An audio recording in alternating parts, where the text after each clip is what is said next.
What is up, y'all? My name is Brandon. Hope everybody's doing good. We are starting to melt outside right now. It was a little bit warmer today. The ice is starting to go away, so still haven't been back to school in 7 days. 7 school days off, so it's been a while, but should be going back tomorrow. So, but yeah, hope everybody is staying warm. I know it's so cold all across the East Coast, and everywhere over here is just super cold. So today I want to do a little update video on what I have read recently in January. These are in no particular order. The last 4 are my favorites from the month, but the others are kind of just in no particular order. But the first 2 I have talked about in my video about short books, and I think that I said enough about them in there, but I do want to mention them because I read them both in January. But Auto Portrait and Suicide by Edouard de Livet. I don't know if I'm saying his name right. These both are just, I read them really quick. They're both super short. I think, like I said in the other video, I think I liked Auto Portrait better because I don't really know why, actually. It just hit right for me. It was just something about it that was really captivating, even though it was so disorganized and so just fragmented pieces of this person's life. It was just something that I could not stop reading, and I was just so excited to see the next sentence, what it was going to be. There were no paragraph breaks or anything in Auto Portrait, and I just found myself just continuing on, and I had to put it down at one point just because it was late, and then I really didn't want to, because it's hard to find a place to stop because there are no paragraph breaks or anything like that. But that was one of the best ones, actually. I could have probably put that higher up on a list of maybe my favorites. I just think that the other 4 that I have at the bottom of this are just on another level for me. Suicide was similar. It was more coherent. It was definitely more of a narrative, although it was kind of like a letter told to a fictional person in his life who had committed suicide. Although it's similar in manner to how he lived his life, and 10 days after submitting this, he committed suicide. He just submitted the manuscript and then killed himself 10 days after that. So I think knowing that, it hits a little bit harder, but I will say that Auto Portrait, I'd recommend reading that first and then reading this, because you can pick up on a lot of things that potentially you might miss just about himself that he mentions in Auto Portrait that you could get out of Suicide. Next up, I have Pedro Paramo by Juan Rulfo. This is translated by Douglas J. Weatherford. This is a new translation that was released, I believe, pretty recently. Let me see. Yeah, 2023. So, just in the last couple of years. I do have another translation, but this is the one that I read, and I thought it was good. I thought it was difficult, and I definitely think it's not for everybody. Some people are just going to be frustrated, and they're not going to want to continue with it. But I do think that it's worth reading, especially if you enjoy something like 100 Years of Solitude. I think that you would definitely get a lot out of this book. All right, next up, I have one that I mentioned in a couple of videos that I was currently reading at the time, but I finished it a while ago. This is Maldoror by Lars Raymond. This book is disturbing, and honestly, pretty evil, I will say. It really leans into the idea that this world just kind of sucks, and I think it kind of takes the blame and places it on God himself, and it's kind of like God's abandonment of humanity, and how he partakes, and some kind of God. I don't want to say God as capital G, the one. If you believe in some higher power, that is pretty much, I think, what he's getting at. is responsible in partaking in these horrible things that are happening to humanity, and or simply just watching them and not intervening, which I do think that sometimes we kind of get that out of like our perspective is exactly that, kind of that idea that something is just watching, it's not intervening and helping things get better. But I think it really is a shift in the idea of good versus evil, and celebrating evil, which is definitely disturbing, and there are certain scenes in here that are just pretty horrific. But I do think the writing was overall good. I had heard some mixed things about it beforehand, but I do think that I enjoyed this more than I expected to, especially the last section, which was a lot more coherent than the others. The others were really fragmented scenes that shifted between each one within the sections.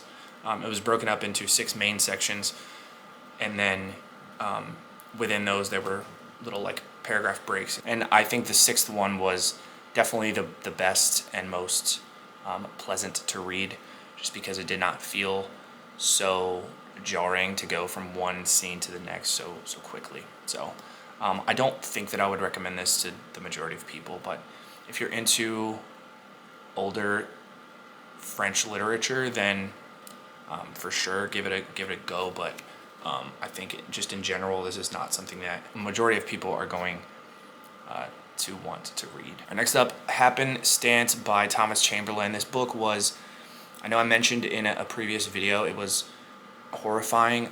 The first like 10 pages where you get thrown into the story of this girl and the horrific things that she's dealing with at her home, and her beginning to create a plan to get out of them.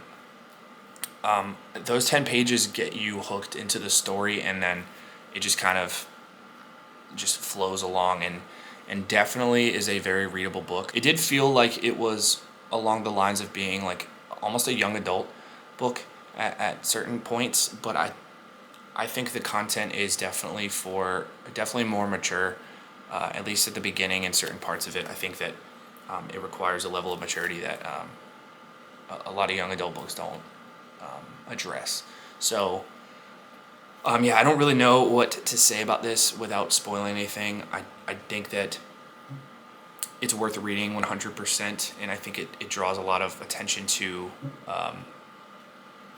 the realities that a lot of people might go through that are truly terrifying, and that we don't know about truly. I think that I would recommend this in general, but just with the caveat that its content is definitely disturbing and not something that is going to be kind of like in the back of your mind. It's going to make you alert instantly, but it's intended to do that. I also read The Complete Gary Lutz by Gary L. Lutz.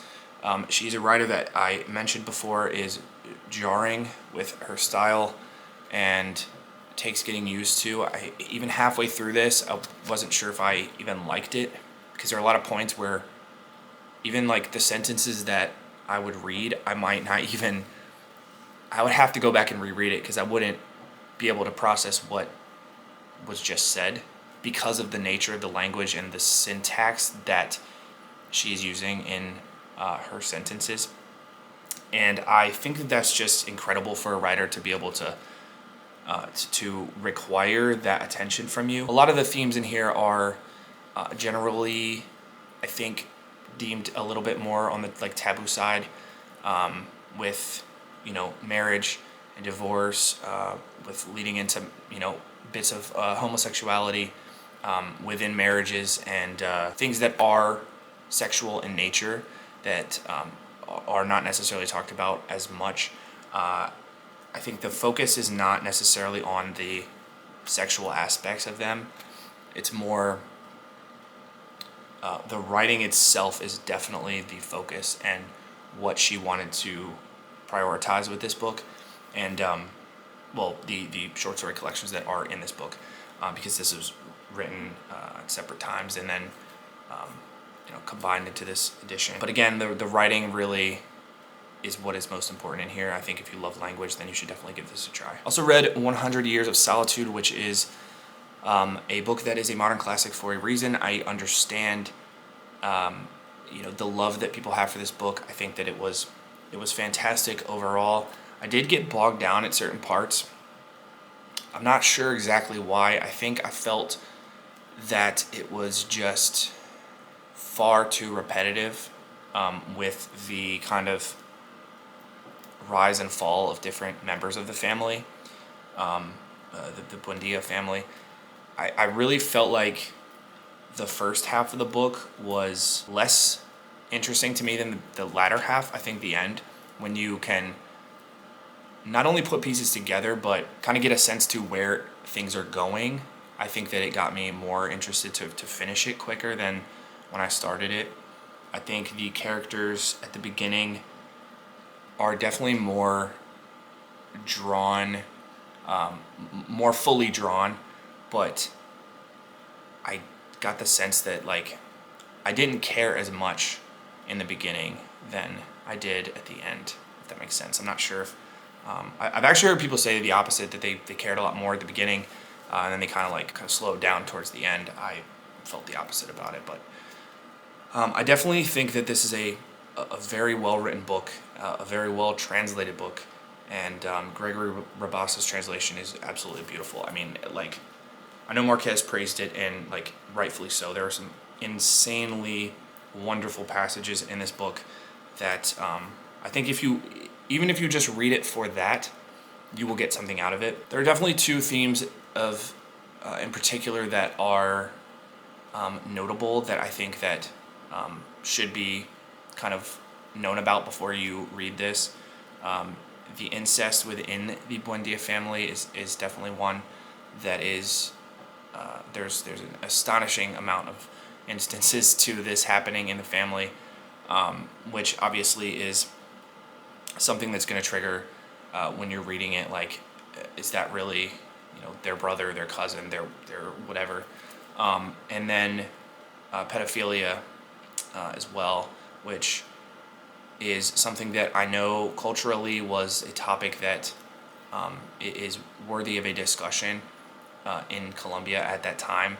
I think that it was still something that should be known and again should be discussed in terms of this book. But overall, I do think that it is a good book, and as a whole encompasses quite a lot of humanity in its rise and fall, politics, death, decay, the cycles of life, and ultimately retribution of family lines based on hundreds of years, and the consequences that those things have on society and families. All right, my four most enjoyed books of January. First one is Drive Your Plow Over the Bones of the Dead by Olga Tokarczuk. This is translated by Antonia Lloyd-Jones. This book was just beautiful. The prose was amazing. I just, like, the chapters were the perfect length. I could not get enough of each one. Like, when I finished one, I just wanted to start the next chapter. And like, I love that feeling when you're reading a book and like you just feel like you don't want to stop. I tabbed so much, even in a not that long of a book. It's under 300 pages, but I did get a lot of major themes that came up, and I think the biggest one that I knew going in was astrology. I knew that she focused a lot on astrology in this book, and I think that really helps give a sense of expansiveness to it, of ethereality not being as grounded to Earth, to our realm as some other books might be, but to really give a sense of the vastness of the human spirit. Also got a lot of themes of like, obviously memory, and I don't want to spoil anything, the passage of time, and another big one being animal rights. I think that this is probably, other than astrology, this is the main theme of the book, being our relationship to animals, and how we should view them as equals and not something as a source of entertainment or a source of even food. I think that it's wonderfully done, and it's not overbearing in this book. It's very much it's subtle, but not at the same time. She's definitely being very overt with that theme, but she's also not bashing you over the head with it in a way that's going to make you annoyed with it, if that makes sense. But I think the prose is probably the thing that shines the most for me from this, and I can't recommend this enough. All right, next one I absolutely loved was The Passion According to G.H. by Clarice Lispector. This is translated by Idra Novi. This book, like, Lispector just does her thing. She's able to get into the very minor, the very small parts of consciousness where it's like moments are not passing. It's like she's getting in between each moment that passes. She's somehow like illuminating the point that you can really only ever see very quickly passing. She's able to illuminate that with her writing, and it's religious in nature. It's spiritual. It's ethereal. It's mesmerizing. She's an amazing writer, and I have plenty more to read from her, and I can't wait to get to them. But yeah, this book, it really takes place in one position. Honestly, the woman, she enters her maid's room, and she sees a cockroach, and she immediately like smashes the wardrobe door on it, and it triggers this kind of like awakening in her, this like spiritual enlightenment inside her very being. And the book is pretty much just told as this spiritual monologue from her in the same position that she's in, that she smashed the door on the cockroach. So I think that the ability to do that alone and really captivate you is something that not many people can do in that minuscule passing of time, which I know I mentioned in the book, with the instructions how it takes place over 4 days. I think that it's impressive to be able to write a book that has such a small amount of time being passed, and this is just incredible. So definitely read this. If you haven't read Lispector, you definitely need to, and I would recommend this. Before Near to the Wild Heart, I will say, I think that this is better for sure. All right, second to last, I read Mason and Dixon by Thomas Pynchon. This book was amazing, just absolutely beautiful. There are just some insane passages in here that just hit so hard, and I think the reason being the older style, the 18th century style of writing, because this is told as a fictional retelling of Mason and Dixon's lives in America while they were kind of like surveying and mapping out the land. So it's written in that same time period style, and Pynchon is just on another level with this. I would dare say that this is better than Gravity's Rainbow now that I'm done. I think the ending is beautiful, and yeah, I can't recommend this enough as well. I do think it's difficult to a certain extent, but I will also say I started reading it with a guide, and I stopped about maybe like halfway in. I stopped using the guide. I felt like it was hindering me a little bit. It was kind of like pulling me down and making me think too much about certain things. So I just kind of took it as I wanted and read without a guide for the rest of it, and I still got a lot out of it. I mean, I tabbed quite a bit, and annotated inside of it, and yeah, definitely read some Pynchon if you haven't. I would say don't start with this one, but yeah, this book is amazing. All right, my last one, you probably already know. This is obviously going to be the book I enjoyed the most in January, although I did not start it in January, I finished it in January. The Book of Disquiet by Fernando Pessoa, translated by Richard Seneth. This book is just, I talked enough about it. I don't need to go back and do anything else with it. This book was just a book that I'm going to remember forever, and I'm so happy that I was able to start the year on such a strong note by reading this. And yeah, I know that tons of people have, you know, reached out to me or commented or sent messages and stuff about how they, you know, they really want to read this now after seeing what I had to say about it. So yeah, I can't say enough about it. You know, it means a lot to me, not only to like have the book, but to have people say that it makes them want to try it. And I think that that's just wonderful. And anything to let this book get more attention, I'm on board with. So, but yeah, best book I read this month for sure. Please let me know what the best book you read was in January. Again, hopefully everybody is staying warm and hopefully getting back to some kind of routine. That's what I'm hoping for this week, at least the end of this week. So if you like this video, please make sure, again, I hate saying the same things every time, but please make sure to like the video. Subscribe if you have not. That helps me out so much and means a lot to me. And again, comment the best books you read, the best book you read in January, and I will see everybody in the next one.